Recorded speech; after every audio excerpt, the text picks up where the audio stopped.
Sun exposure is a great source of vitamin D, but a warning that too much sun can lead to certain medical conditions like skin cancer. Shamila Pullen explains in this evening's health report. Getting some sun every day is actually quite good for you.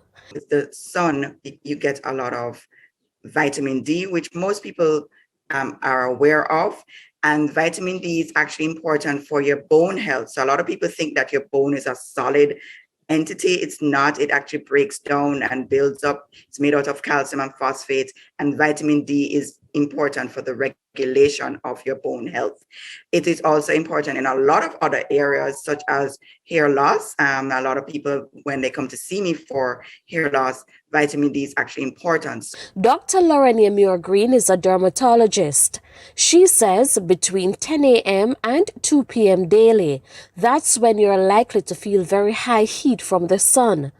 But too much of this exposure may not be good for you. One of the main disadvantages of having too much sun exposure includes sunburns, especially as a child. When you get a lot of sunburns as a child, you are more at risk for skin cancers in the future.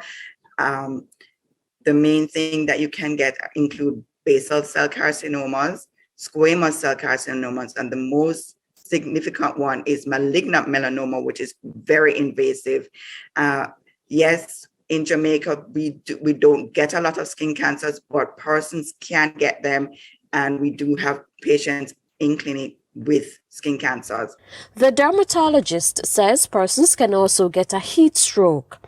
So how can you protect yourself from sun damage? Ensure that you keep hydrated, put on your sunscreen, wear your sun protective clothing, wear your wide brim hat, take sun breaks every now and then and come out of the sun, go into a shaded area, and try not to tan. With your health report, I'm Shamila Pullen wishing you good health.